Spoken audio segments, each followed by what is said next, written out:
lama sabachthani. Deus meu, por que desamparaste teu filho? E eis que o véu se rasgou, a terra tremeu. Algo acontecia entre a terra e o céu.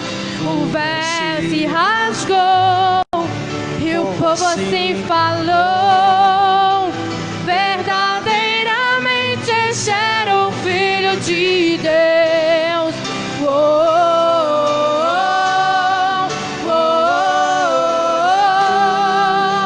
Verdadeiramente esse era o Filho de Deus.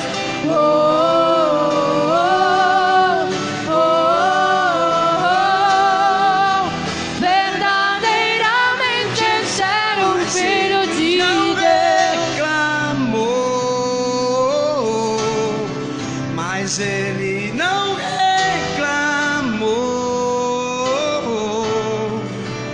Ele só perguntou, e atrás da voz gritou: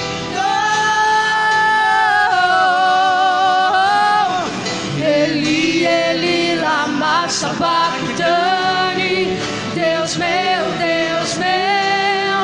por que desamparaste teu filho? Eli, lama sabachthani. Deus meu, por que desamparaste teu filho? E eis que o véu se rasgou, a terra tremeu. Algo acontecia entre a terra e o céu. O véu se rasgou e o povo assim falou: verdadeiramente esse era o Filho de Deus.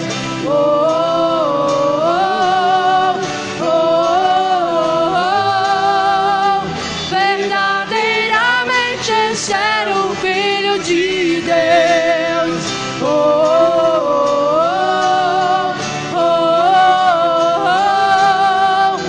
Verdadeiramente esse era o Filho de Deus. Aleluia. Aplauda ao Senhor nessa noite. Som. Amém. Pode se assentar. Som. Dá um pouquinho de retorno para mim aqui, por favor. Aleluia. Som.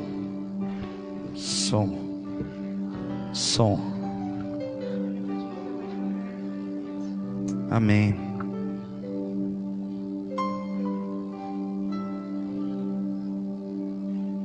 Amados, pode acender as luzes, tá? A ceia passada, nós percebemos que quase metade da igreja não ceiou.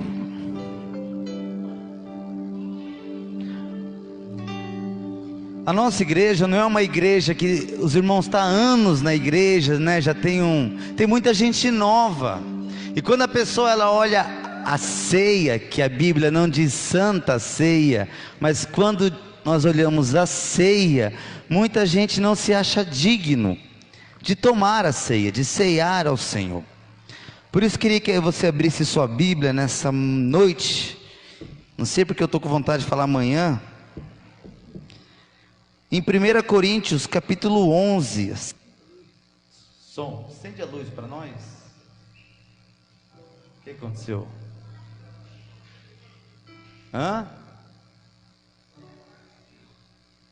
Vê aí. 1 Coríntios capítulo 11, verso 27. Enquanto você não consegue ver aí, até eles arrumarem, vamos acompanhar aqui. O pastor na ceia, ele lê essa passagem, que está na Bíblia em 1 Coríntios 11, 27. Aí ele diz: portanto, todo aquele que comer o pão, ou beber o cálice do Senhor, será culpado de pecar contra o corpo e o sangue do Senhor. 28. Examine-se o homem a si mesmo, e então coma do pão e beba do cálice. Pois quem come e bebe sem discernir o corpo do Senhor, come e bebe para a sua própria. Então, quando a gente vê essa palavra indignamente, e quando você come indignamente, você come e bebe para a sua própria indignação. Quando a pessoa lê isso na Bíblia, ela olha para si e ela diz: eu não posso ceiar. Por quê? Porque eu sou indigno. Como se indignamente estivesse relacionado a pecado. Mas não está relacionado a pecado, porque se estivesse relacionado a pecado, nenhum de nós poderíamos ceiar a ceia do Senhor. Porque todos nós, segundo a Bíblia, nós somos indignos, nós somos pecadores. Como eu falei aqui há um mês atrás, está aparecendo alguma coisa? Pode abaixar um pouquinho para mim? Como eu falei há um mês atrás, que a Bíblia, ela não foi escrita em versículos e capítulos. Isso foi colocado pelo homem para facilitar a gente de encontrar textos na Bíblia. Mas a Bíblia é um texto só. Aí quando a gente lê essa passagem de 1 Coríntios 11, 27, a gente olha, a gente fala: eu sou indigno, eu sou pecador, eu não posso ceiar a ceia do Senhor. Mas vamos ver o contexto desse mesmo texto, no versículo 20, do mesmo capítulo. Coloca para nós. Essa luz aqui pode apagar, por favor. Diz assim: quando vocês se reúnem, não é para comer a ceia do Senhor. 21. Porque cada um come a sua própria ceia, sem esperar pelos outros. Assim, enquanto uns ficam com fome, outros se embriagam. Fala misericórdia. Será que vocês não têm casa onde comer e beber? Ou desprezam a igreja de Deus e humilham os que nada têm? Que lhes direi, eu os elogiarei por isso? Certamente que não. E no versículo 33, do mesmo capítulo: portanto, meus irmãos, quando vocês se reunirem para comer, esperem uns pelos outros. Se alguém estiver com fome, coma em casa, para que quando vocês se reunirem, isso não resulte em condenação. Quanto ao mais, quando eu lhe for, darei instruções. Então, o contexto da ceia do Senhor, primeiro, a igreja se reunia, e a igreja, hoje nós bebemos, né, um copinho de suco, de uva.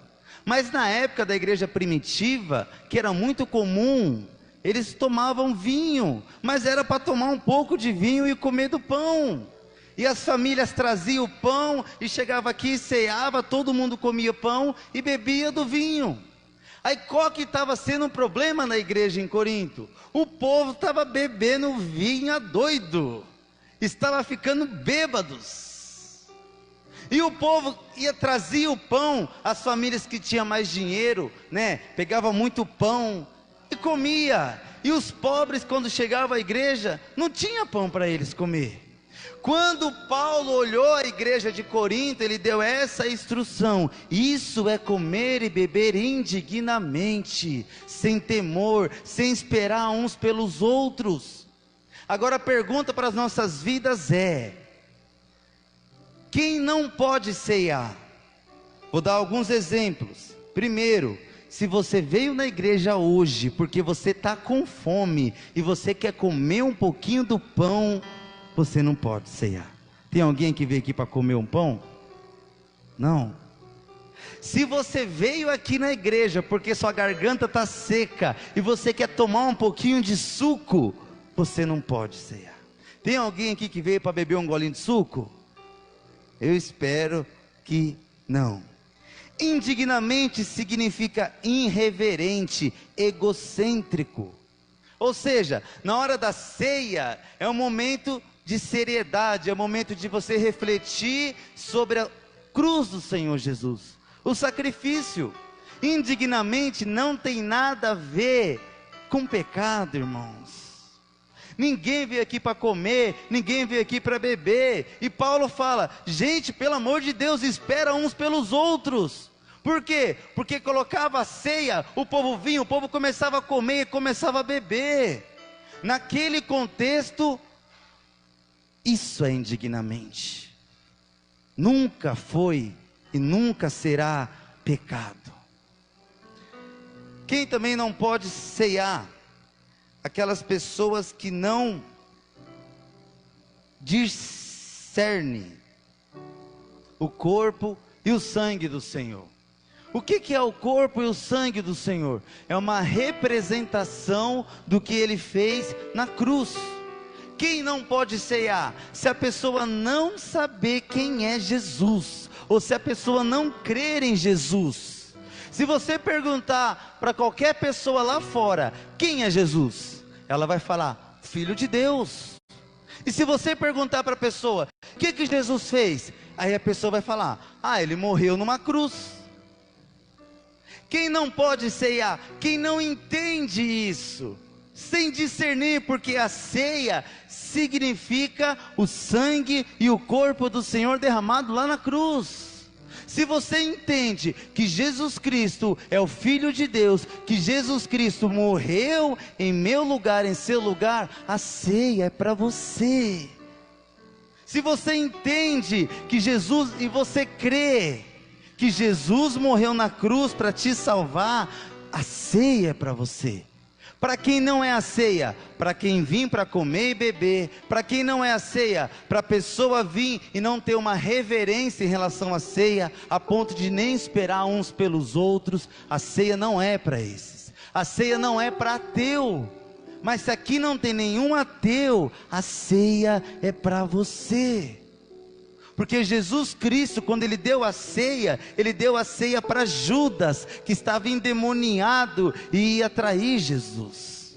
E Jesus foi e deu a ceia. E a Bíblia diz para a gente examinar a si mesmo e depois tomar a ceia. A Bíblia não fala, vai ao sacerdote, vai ao pastor, vai ao líder, conta para ele que ele vai avaliar. Não! A Bíblia fala, examine-se a si mesmo. E a Bíblia não está falando, e se você vê que você tem muito pecado, não tome. Não, a Bíblia fala, examine-se a si mesmo e depois coma. E depois, então é para você, na hora da ceia, você examina e você vê o que você pecou, e você vê as suas falhas, você se examinou.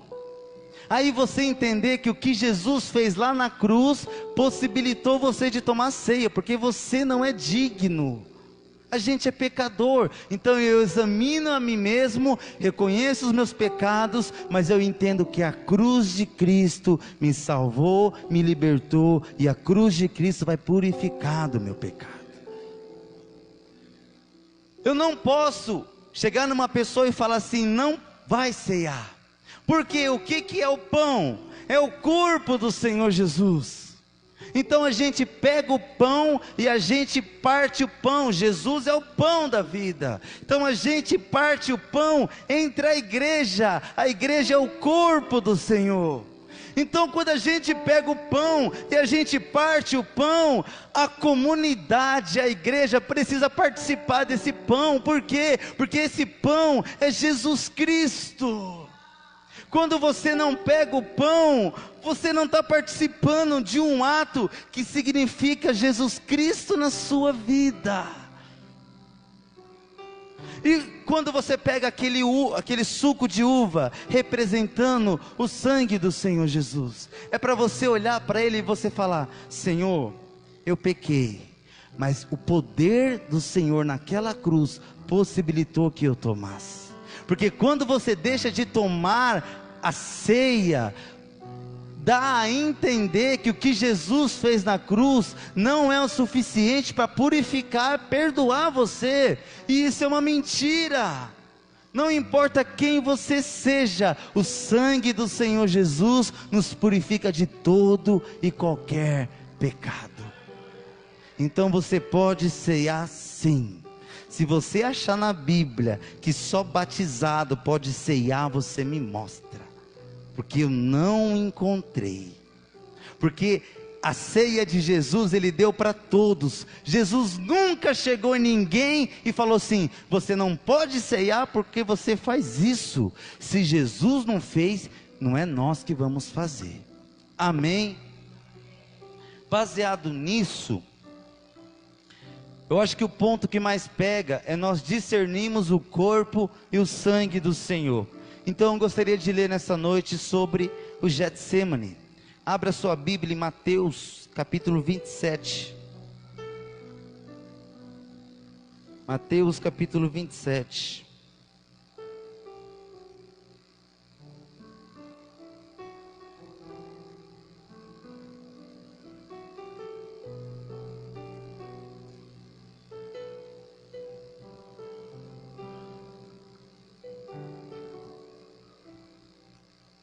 Verso 45. Diz assim a palavra do Senhor. Evangelho de Mateus 27, 45. E houve trevas sobre toda a terra, do meio-dia às 3 horas da tarde. Por volta das 3 horas da tarde, Jesus bradou em alta voz: Eloi, Eloi, lama sabachthani, que significa: meu Deus, por que me abandonastes?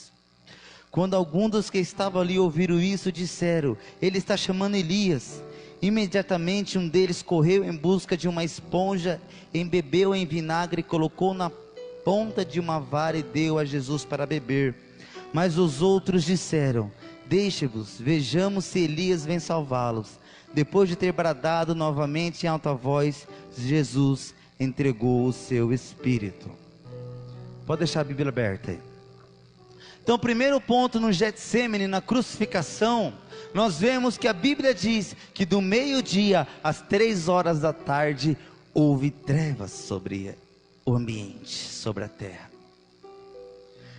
3 horas em pleno meio-dia é como se chegassem várias nuvens e cobrisse a terra. A Bíblia diz que houve trevas sobre a terra. Jesus, ele pega e ele fala: meu Deus, por que me abandonastes? E isso, quando as pessoas lê, vira uma confusão na cabeça das pessoas. Mas irmão, Jesus, ele morreu santo, Jesus não pecou.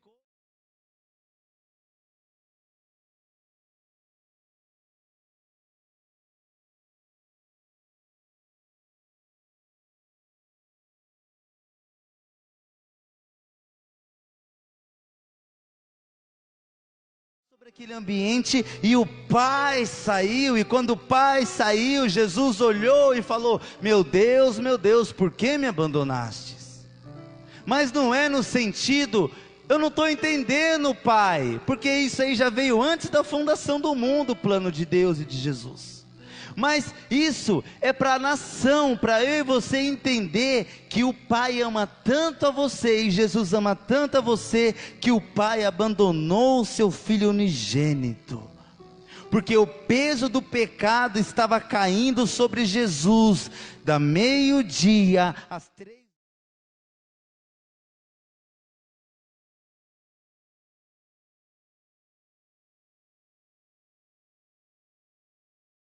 Nossos pecados. E quando Deus, que é o Emanuel, Deus conosco, sai de Jesus, Jesus olha e fala: meu Deus, por que me abandonastes? Em outras palavras, Pai, o Senhor ama eles, eu amo eles, a ponto de me abandonar. E no verso 50 diz que Jesus bradou em alta voz e entregou o seu espírito. Quando você vê a crucificação, ela vai estar narrada em Mateus, Marcos, Lucas e João. A Bíblia diz que tem muita coisa que nem está na Bíblia. Muitos milagres de Jesus, por exemplo, que não está. Mas quando você vê a crucificação, está nos 4 evangelhos. E a pergunta é: por que a mesma história com 4 evangelhos? 4 homens diferentes, em épocas diferentes, distintos, escreveu sobre a crucificação de Jesus. E eu já falei isso, mas eu vou recapitular. Quando você vai no cinema, você assiste um filme, você está vendo um filme em 2 dimensões. Você está vendo o filme e você está ouvindo o filme. Agora inventaram o 3D, né? Você vê, você ouve, e é como a imagem ela saísse para fora. E tem, né, os mini cinemas de interação, que são cinemas 4D, 5D, que a cadeira se movimenta, cai água em você, etc. Dimensões diferentes. Jesus, quando a Bíblia vem falar de Jesus, ela dá em 4 dimensões. Para quê? Para a gente entender a totalidade do que aconteceu. Porque um homem só não seria suficiente para narrar perfeitamente a crucificação de Jesus. Então Deus escolheu Mateus, Marcos, Lucas e João, 4 dimensões. E as histórias, elas não se repetem igualzinho. Tem detalhe que só está em um, tem detalhe que só está em outro. Aí sabe o que eu fiz? Eu peguei a crucificação, peguei nas 4 dimensões, e eu entendi melhor a crucificação. Por exemplo, coloca para mim João 19, 28, que conta a mesma cena. João 19, 28. Mais tarde, sabendo então que tudo estava concluído para que a Escritura se cumprisse, Jesus disse: tenho sede. Estava ali uma vasilha cheia de vinagre, então embeberam uma esponja nela, colocaram a esponja na ponta de um caniço de isopo e a ergueram até os lábios de Jesus. Tendo provado, Jesus disse: está consumado. Com isso curvou a cabeça e entregou o Espírito. A gente leu Mateus, aí você junta com João. João disse que Jesus, João estava lá. João disse que Jesus, ele fala: tenho sede. E por que Jesus falou tenho sede?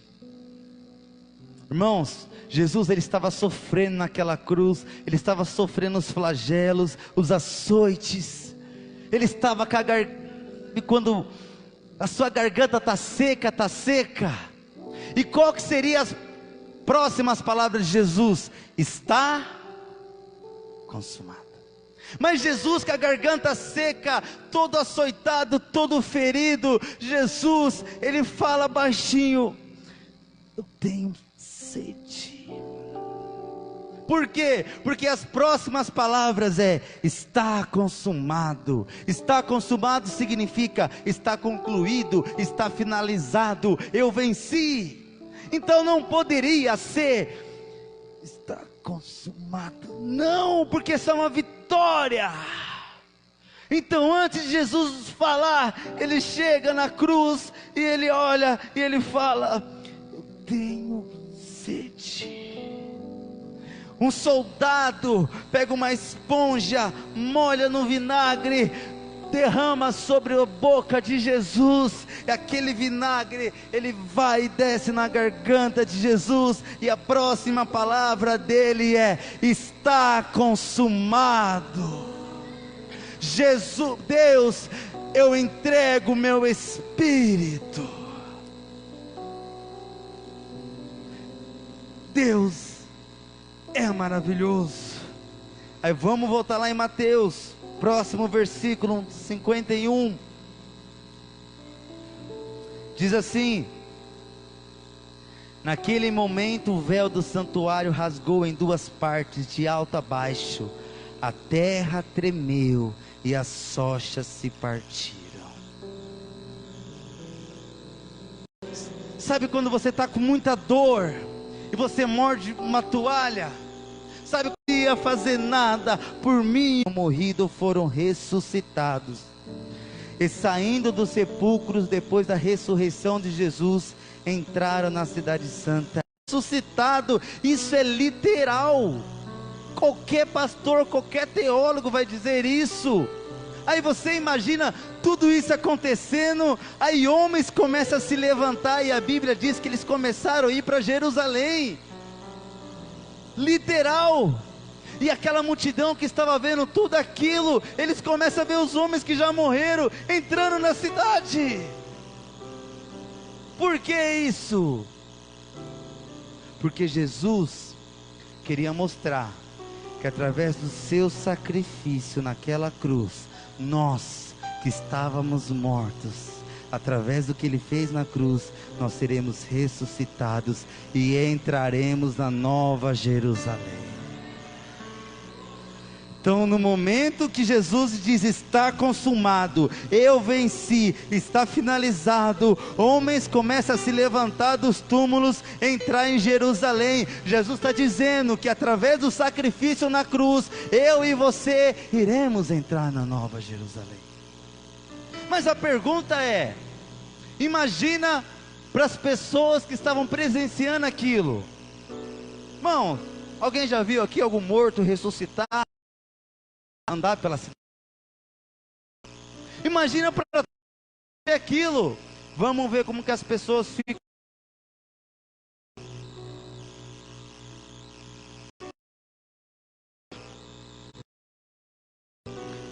Quando o centurião, os que com ele viajavam, quando o centurião e os que com ele viajavam, Jesus viram o terremoto e tudo o que havia para ver. Muitos que estavam ali é que chegou e falou, solta Barrabás, prende Jesus. Aí quando eles presenciaram tudo aquilo, eles começaram a dizer, verdadeiramente este é o Filho de Deus. Aí tem um detalhe em Lucas que não tem, está lá em João 19:32. Vieram então os soldados e quebraram as pernas do primeiro homem que fora crucificado com Jesus, e em seguida as do outro, que era comum na época para adiantar. A pessoa demorava 3, 4 dias para morrer, eles quebravam a perna do crucificado para ele morrer mais rápido. Próximo. Mas quando chegaram a Jesus, percebendo que já estava morto, não lhe quebraram as pernas. Qual que era o costume na época? Quebra as pernas, o peso do corpo abaixa, eles morrem rápido. Isso é normal. Mas Jesus é uma exceção. Porque quando eles foram quebrar de Jesus, eles viram que Jesus estava morto. E Jesus, ele não morreu apesar de tudo que tinha acontecido dos açoites. Ele não morreu de tanta dor e morreu, não. Porque a Bíblia diz que Jesus, ele ia se entregar. Sabe por que Jesus não permitiu o soldado quebrar a sua perna? Primeiro, porque a Bíblia diz que nem o osso de Jesus seria quebrado. Segundo, porque não é um homem que ia matar Jesus, é Jesus que ia se entregar à morte. O homem não matou Jesus, ele foi como uma ovelha muda ao matadouro. Olha o que diz João 10:17. Por isso é que meu Pai me ama, porque eu dou a minha vida para retomá-la. 18. Ninguém a tira de mim, mas eu a dou por minha espontânea vontade. Tenho autoridade para dá-la e para retomá-la. Esta ordem recebi do meu Pai. Jesus está falando, não pense que Deus chegou assim e falou, vai lá Jesus, vai lá, você precisa ir lá. Não, Jesus está falando que Deus deu autoridade para ele, que ele quis ir, e o Pai quis que ele fosse, por amor a mim e a você. Então ele fala, ninguém tira a minha vida, eu dou minha vida. Então Jesus, ele começou a caminhar até a morte. Ninguém matou Jesus, Jesus se entregou à própria morte. Ele voluntariamente se entregou. João 19:34. Em vez disso, um dos soldados perfurou o lado de Jesus com uma lança, e logo saiu sangue e água. Todas as Bíblias comentadas, ela vai dizer isso, e a medicina vai dizer isso.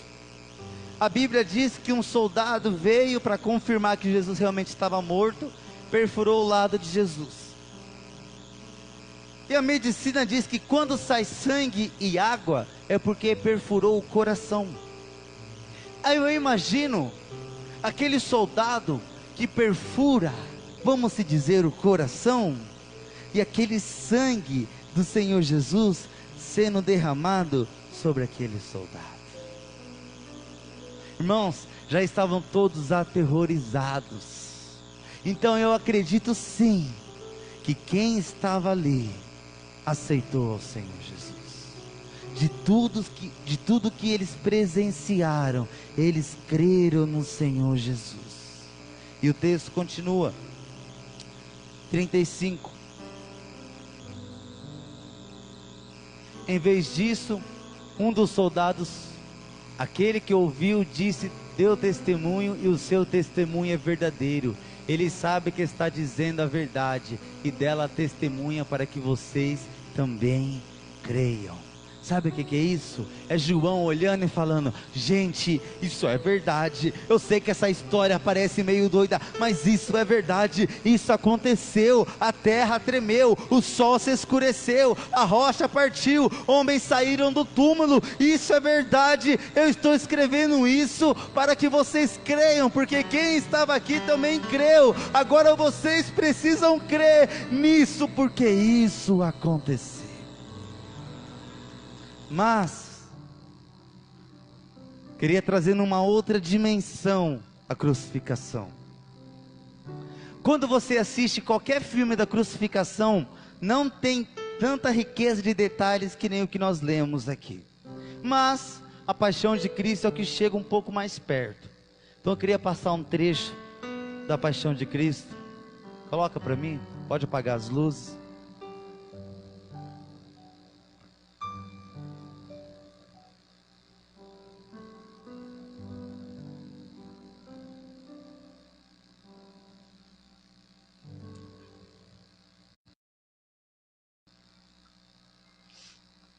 Apaga as luzes para mim.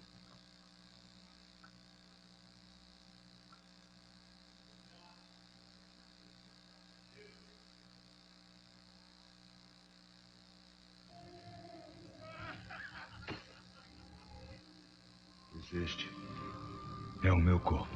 Luz. Que entrego a vós.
Tomai e bebei. Este é meu sangue, da nova aliança que é dado por vós e por muitos pelo perdão dos pecados. Fazei isso em minha memória.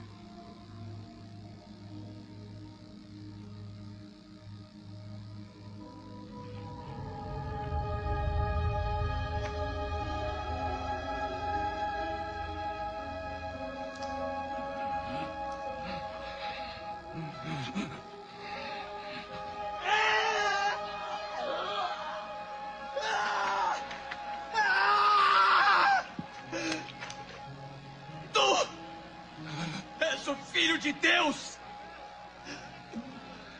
Por que não salvas a ti mesmo? Prova que tu és realmente aquele que tu dizes que és!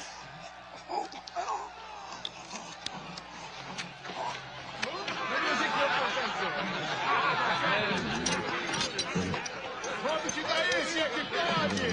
Desce daí!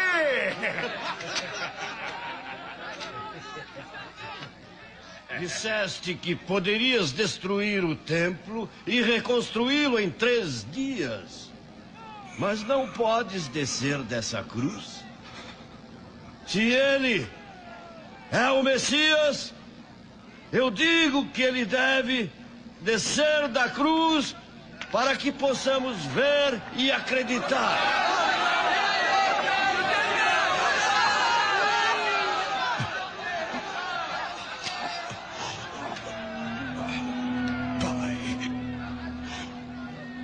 Perdoa-os. Eles não sabem o que fazem.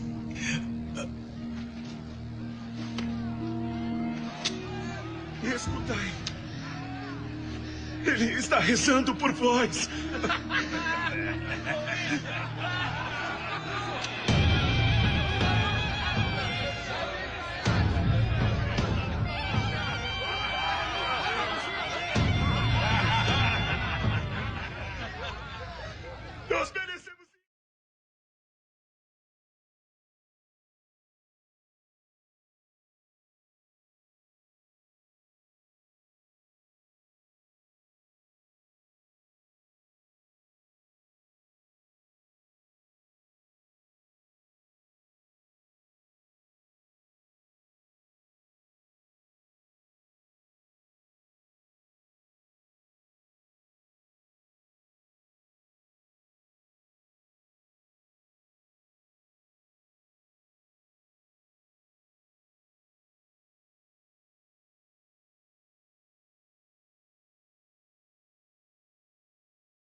Deus!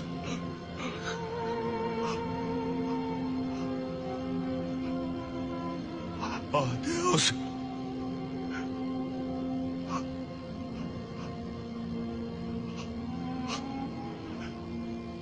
Por que me abandonaste?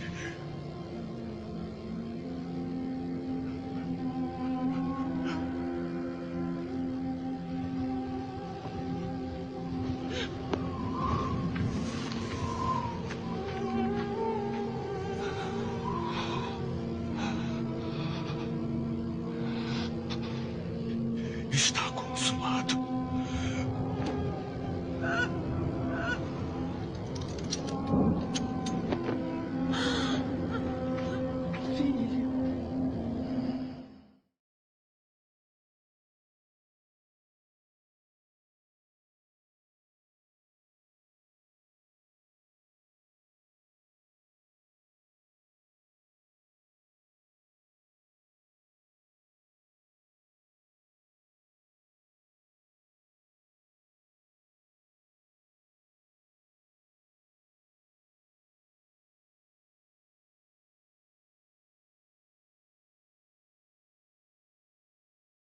Ele se entregou à morte.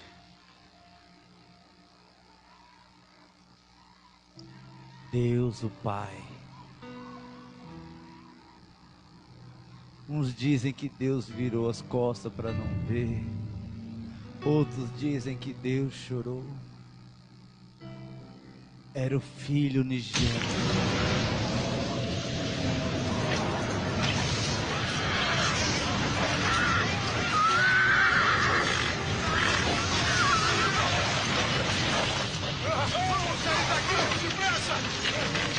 A natureza se expressa.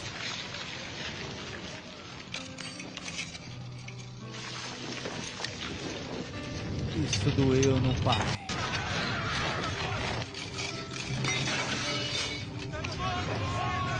A natureza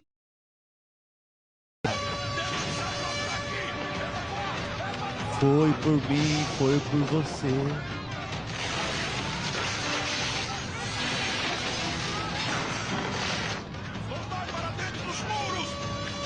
Ele entregou o Filho por mim e por você. O Pai está segurando a toalha. O Pai está dizendo: foi por vocês.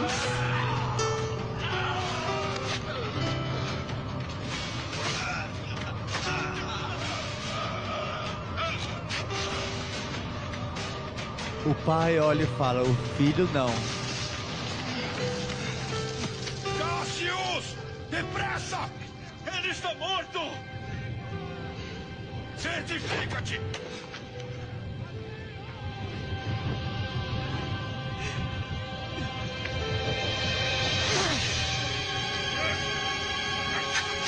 É o sangue do Senhor.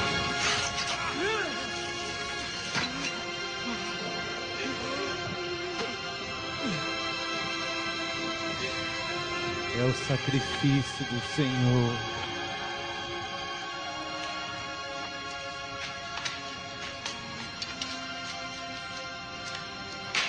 Verdadeiramente, Ele é o Filho de Deus. Centurião, a Bíblia diz que ele se converte, ele declara: verdadeiramente, Ele é o Filho de Deus. Verdadeiramente ele era o Filho de Deus. Quando você está na casa do Pai, você está declarando: verdadeiramente ele é o Filho de Deus.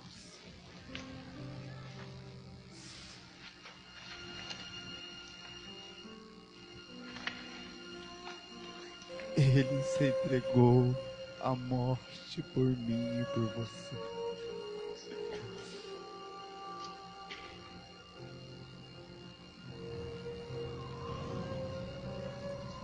A cruz, a coroa,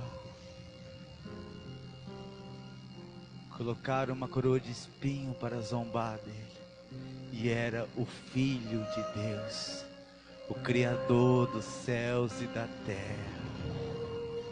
E é por isso que nós ceiamos. Se coloque de pé nessa noite. E é por isso que nós ceiamos. Se você crê nisso, você pode ceiar. Vamos louvar ao Senhor nessa noite. Apaga as luzes. Pode apagar.